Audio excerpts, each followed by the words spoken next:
Hello viewers, आप सबों का कॉमर्स गुरु रामगढ़ चैनल में स्वागत है।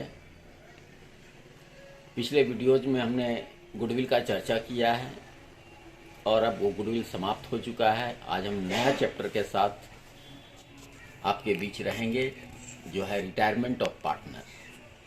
अगर आपको हमारा वीडियोज समझ में आ रहा है, अच्छा लग रहा हो तो आप मेरे चैनल को सब्सक्राइब कीजिएगा, लाइक कीजिएगा, शेयर कीजिएगा। साथ ही हमें आपके कमेंट की बहुत आवश्यकता है। आप कमेंट निश्चित रूप से कीजिएगा। अगर कोई प्रॉब्लम हो उसको भी आप मेंशन कीजिएगा। हम आपके प्रॉब्लम को सॉल्व करने का पूरा काम करेंगे। धन्यवाद। आइए अब हम लोग आगे रिटायरमेंट ऑफ पार्टनर के विषय में समझते हैं कि ये क्या है। देखिए, आज जो नया चैप्टर हम लोग करने जा रहे हैं वो है retirement of partner. Retirement of partner में ये ऐसा होता है कि किसी भी पार्टनर को ये अधिकार होता है कि फर्म को नोटिस देकर वो उस फर्म से अलग हो सकता है। जब कोई पार्टनर फर्म से अलग हो जाता है तो वो पुराना पार्टनरशिप फर्म जो होता है वो समाप्त हो जाता है, लेकिन काम चालू रहता है और एक नए फर्म का स्थापना हो जाता है। तो आइए, जब कोई पार्टनर फर्म से रिटायर करता है तो उसमें क्या क्या आपका इफेक्ट होता है ये समझते हैं। सपोज किया जाए कि ये ए, बी और सी तीन पार्टनर है जिनके बीच 3:2:1 का रेशियो है। अब ये सी रिटायर कर रहा है। अगर सी रिटायर कर रहा है तो सबसे पहले आप ये समझिए कि आखिर मान लिया फर्म को 6 रुपये का ही प्रॉफिट हो रहा था। अगर 6 रुपये का प्रॉफिट है, सपोज मान लिया कि फर्म का प्रॉफिट जो है वो 6 रुपया है, तो डेफिनेटली ए को जो मिलेगा वो 3 रुपया, बी को मिलेगा 2 रुपया और सी को मिलेगा 1 रुपया। लेकिन अगर ये सी रिटायर कर जाता है और आफ्टर रिटायरमेंट भी अगर फर्म को 6 रुपये का ही प्रॉफिट होता है और तब ए 3 रुपया और 2 रुपया लेता है तो 1 रुपया तो बच जाता है, ताकि वो सी को देने तो नहीं जाएगा। तो इसका मतलब ये होता है कि इसके हिस्से को भी ए और बी बांट लेते हैं। यानी इसके हिस्से का जो 1 रुपया है आफ्टर रिटायरमेंट ऑफ सी, ए और बी आपस में डिस्ट्रीब्यूट कर लेते हैं। तो इसका मतलब ये है कि अगर ए, बी और सी जिनका रेशियो 3:2:1 है, सी रिटायर कर गया और आपके क्वेश्चन में ये कोई मेंशन नहीं है कि इसके हिस्से को ए और बी ने कितना कितना लिया है, तो इसका मतलब ये समझिएगा कि अब जो नया पार्टनरशिप फर्म बना उसका न्यू रेशियो भी यही होगा और इसका गेनिंग रेशियो भी यही होगा। गेनिंग रेशियो भी यही होगा। लेकिन अगर ये कह रहा है कि ए, बी और सी ये तीन पार्टनर है जिनका 3:2:1 का रेशियो है, ये सी रिटायर कर गया और तब इसके शेयर को ए और बी ने आपस में बांट लिया जिसके लिए कोई रेशियो दिया हुआ है। सपोज किया जाए कि दिया हुआ है कि सी retired and his share taken by A and B in equal ratio। इसका मतलब है कि ये इक्वल रेशियो ही हमारा गेनिंग रेशियो कहलाएगा। यही हमारा क्या कहलाएगा? Gaining ratio. अब देखिए, इसका मतलब है कि तब न्यू रेशियो आपको कैलकुलेट करना पड़ेगा। इसका मतलब है कि सी के हिस्से को ए और बी ने इक्वल बांट लिया है। तो इसका मतलब है कि ए का गेन क्या है? तो आइए, एज गेन इक्वल टू हम कह सकते हैं, इसका सी का शेयर देखिए 3, 2, 5 और 1, 6, 1/6 था और तब इक्वल अगर ले लिया है मतलब 1/2, इसका मतलब 1/12। और बी का गेन क्या है? तो बी का सेम गेन होगा, बीज गेन इक्वल टू 1/6 इंटू 1/2 यानी कि 1/12। तो गेनिंग रेशियो देखिए इक्वल ही आ गया है। दोनों के नीचे 12 है, ऊपर 1 है, यानी 1:1 इसका गेनिंग रेशियो हो गया। जबकि न्यू रेशियो अब क्या होगा? तो ये देखिए, न्यू रेशियो इक्वल टू यहां पर हम कह सकते हैं ओल्ड रेशियो प्लस गेन। तो इसका मतलब है कि ए का पहले से जो शेयर था वो 3/6 प्लस इसका गेन 1/12। इसका एलसीएम आप लोगे तो ये 12 हो जाएगा। 6 दूना 12, 2 तिया 6 प्लस 1 यानी कि 7/12। बी का क्या होगा? तो बी का 2/6 था प्लस 1/12 इसका गेन है यानी कि इसका एलसीएम 12, 6 दूनी 12, 2 दूनी 4 और 1 यानी कि 5/12। इसका मतलब है कि new ratio of A and B equal to हो जाएगा 7:5। ये ध्यान रखिएगा। यानी कुल मिलाकर हमारा कहने का मतलब ये है कि जब कोई पार्टनर फर्म से रिटायर करता है तो उसके शेयर को रिमेनिंग पार्टनर्स ले लेते हैं। अगर उसके लिए किस रेशियो में उसको टेक ओवर किया अगर दिया हुआ है तो वही उसका गेनिंग रेशियो है, और तब उस केस में आपको नया रेशियो कैलकुलेट करना पड़ेगा। अब हम लोग बात करते हैं कि जब कोई पार्टनर रिटायर करता है तो वो रिटायर कैसे करता है और उसके लिए हमको क्या ट्रीटमेंट करने पड़ते हैं। तो देखिए, उस कंडीशन में कोई भी रिटायर करने वाला पार्टनर होता है तो देखो हम यहाँ लिख रहे हैं पेबल टू रिटायरिंग पार्टनर। चूंकि जब कोई पार्टनर रिटायर करता है तो यूं ही नहीं निकल जाएगा, उसके हिस्से का जो कुछ भी बनेगा वो अपना ले करके ही जाएगा। तो आइए हम यहाँ पर कह रहे हैं कि पेबल टू रिटायरिंग पार्टनर, कि आखिर रिटायर करने वाले पार्टनर को क्या क्या मिलता है। तो आइए सबसे पहला आप ये समझ लो कि इसको गुडविल में से शेयर मिलता है, क्योंकि आज फर्म का जो भी रेपुटेशन है, जो भी गुडविल है, वो सारे पार्टनर्स ने मिलकर उसको क्रिएट किया, बनाया है, अर्जित किया है। इसलिए जो पार्टनर रिटायर करेगा उस पार्टनर को उस गुडविल के हिस्से को भी देना पड़ेगा। लेकिन आपको यह मालूम है कि गुडविल तभी रेज्ड होता है जब उसके प्रतिफल में हमारे पास कैश आ रहा हो या कोई कैश वैल्यू आ रहा हो। लेकिन यहाँ पर कोई कैश वैल्यू आता नहीं है, इसलिए गुडविल के लिए हमेशा एक एडजस्टमेंट एंट्री ही आपको करने पड़ेंगे। दूसरा, revaluation of assets and liabilities से जो हमारा प्रॉफिट या लॉस होगा वो भी उस रिटायरिंग पार्टनर को देने पड़ेंगे। Revaluation of assets and liabilities. तीसरा, एक्युमुलेटेड प्रॉफिट।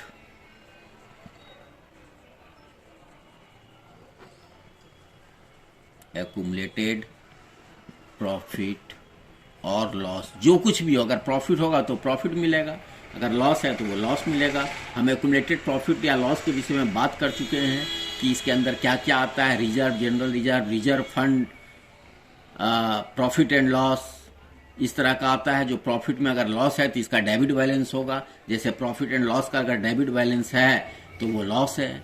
एडवर्टीजमेंट सस्पेंस है तो वो एक लॉस है। प्रिलिमिनरी एक्सपेंसेज है तो वो एक लॉस है। तो आइए हम रिटायर करने वाले पार्टनर को सबसे पहले गुडविल देंगे, उसके बाद revaluation of assets and liabilities करेंगे, जिसमें हमको या तो प्रॉफिट मिलेगा या लॉस मिलेगा, वो देने पड़ेंगे। एक्युमुलेटेड प्रॉफिट या लॉस का कुछ है बैलेंस हमारे पास अवेलेबल तो वो भी देना पड़ेगा। चौथा, अगर इन लोगों ने ज्वाइंट लाइफ पॉलिसी बना रखा है तो इसका रुपया भी मिलेगा, ज्वाइंट लाइफ पॉलिसी। और तब इतना करने के बाद ये टोटल हम लोग नेट अमाउंट निकाल देंगे, net amount.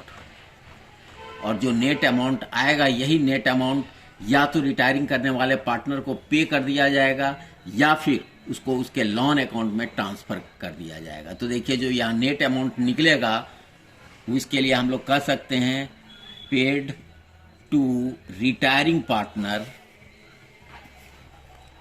Paid to retiring partner और to be transferred to his loan account, to his loan account. अगर हम ऐसा करते हैं तो इसका मतलब रिटायर करने वाला पार्टनर रिटायर कर जाएगा। इस प्रकार आप ये समझ लो कि जब कोई पार्टनर रिटायर करेगा तो आपको इतना इतना अकाउंटिंग ट्रीटमेंट करने पड़ेंगे। यानी सबसे पहले goodwill, then revaluation of assets and liabilities, accumulated profit और लॉस, ज्वाइंट लाइफ पॉलिसी, और तब हम लोग उसका जो भी नेट अमाउंट निकलेगा या तो उसको पेड करेंगे या ट्रांसफर कर देंगे उसके लोन अकाउंट में, बाद में पे होगा। लेकिन ये ज्वाइंट लाइफ पॉलिसी जनरली होता नहीं है, लेकिन अगर रहे तो इसका भी ट्रीटमेंट करने होंगे। आइए हम सबसे पहला ट्रीटमेंट गुडविल की बात करते हैं कि किस प्रकार होता है। देखिए, हम यहां लिख रहे हैं treatment of goodwill in case of retirement of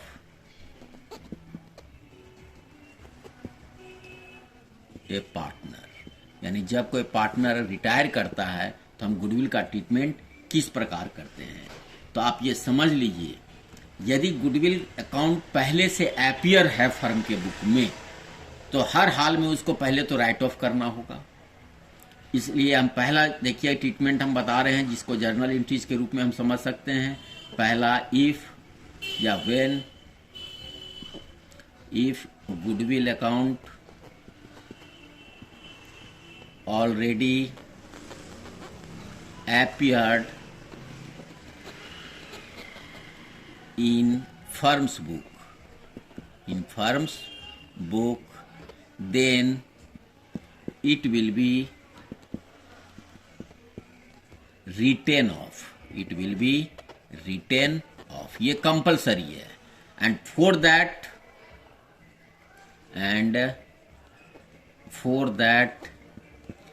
all partners capital account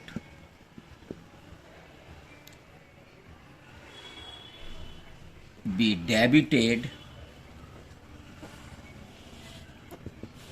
in their old ratio and credited to goodwill account। देखिए यहाँ बहुत क्लियर हम आपको लिख दिए हैं। क्या है लिखा हुआ कि if goodwill account already appeared in firm's book then it will be written off. अगर फर्म के बुक में गुडविल अकाउंट पहले से खुला हुआ है तो इसको राइट ऑफ करना पड़ेगा, रिटर्न बैक करना पड़ेगा। एंड फॉर दैट, इसके लिए all partners capital account be debited, सारे पार्टनर्स को डेबिट करना, सारे पार्टनर्स को, यानी जो रिटायर कर रहा है उसको भी और जो रिमेनिंग है उसको भी। All partners capital account be debited in their old ratio and credited to goodwill account। यानी कि हम एंट्री जो पास कर सकते हैं वो देखिए, all partners capital account debit to goodwill account।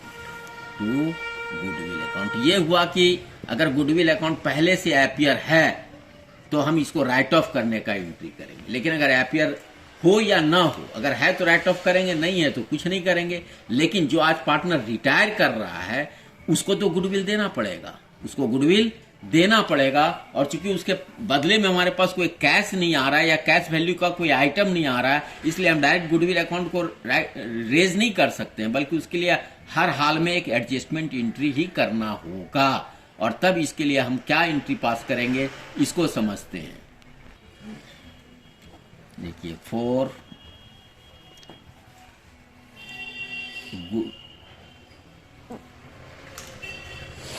Goodwill,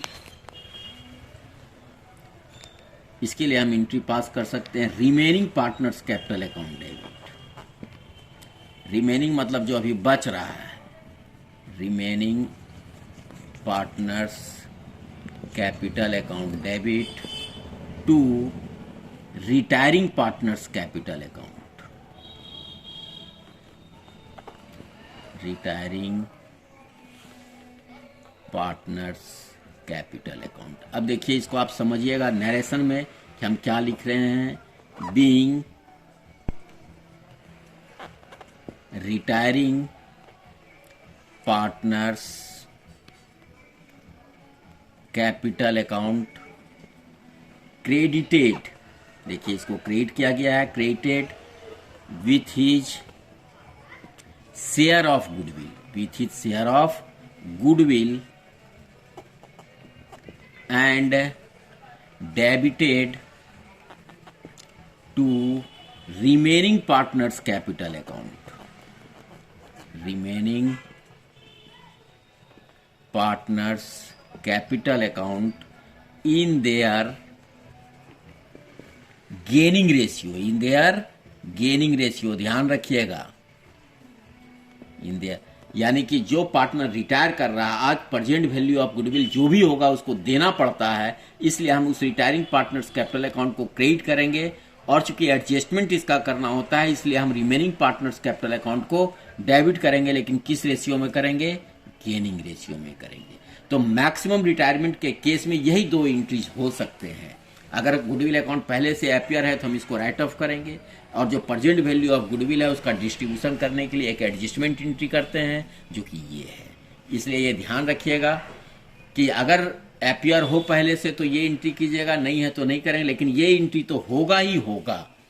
इसके बाद हम लोग चर्चा करेंगे revaluation of assets and liabilities का। इस प्रकार आज हम केवल रिटायरमेंट के केस में गुडविल का ट्रीटमेंट बताए हैं। नेक्स्ट क्लास में revaluation of assets and liabilities, accumulated profit और लॉस और ज्वाइंट लाइफ पॉलिसी का भी चर्चा करेंगे।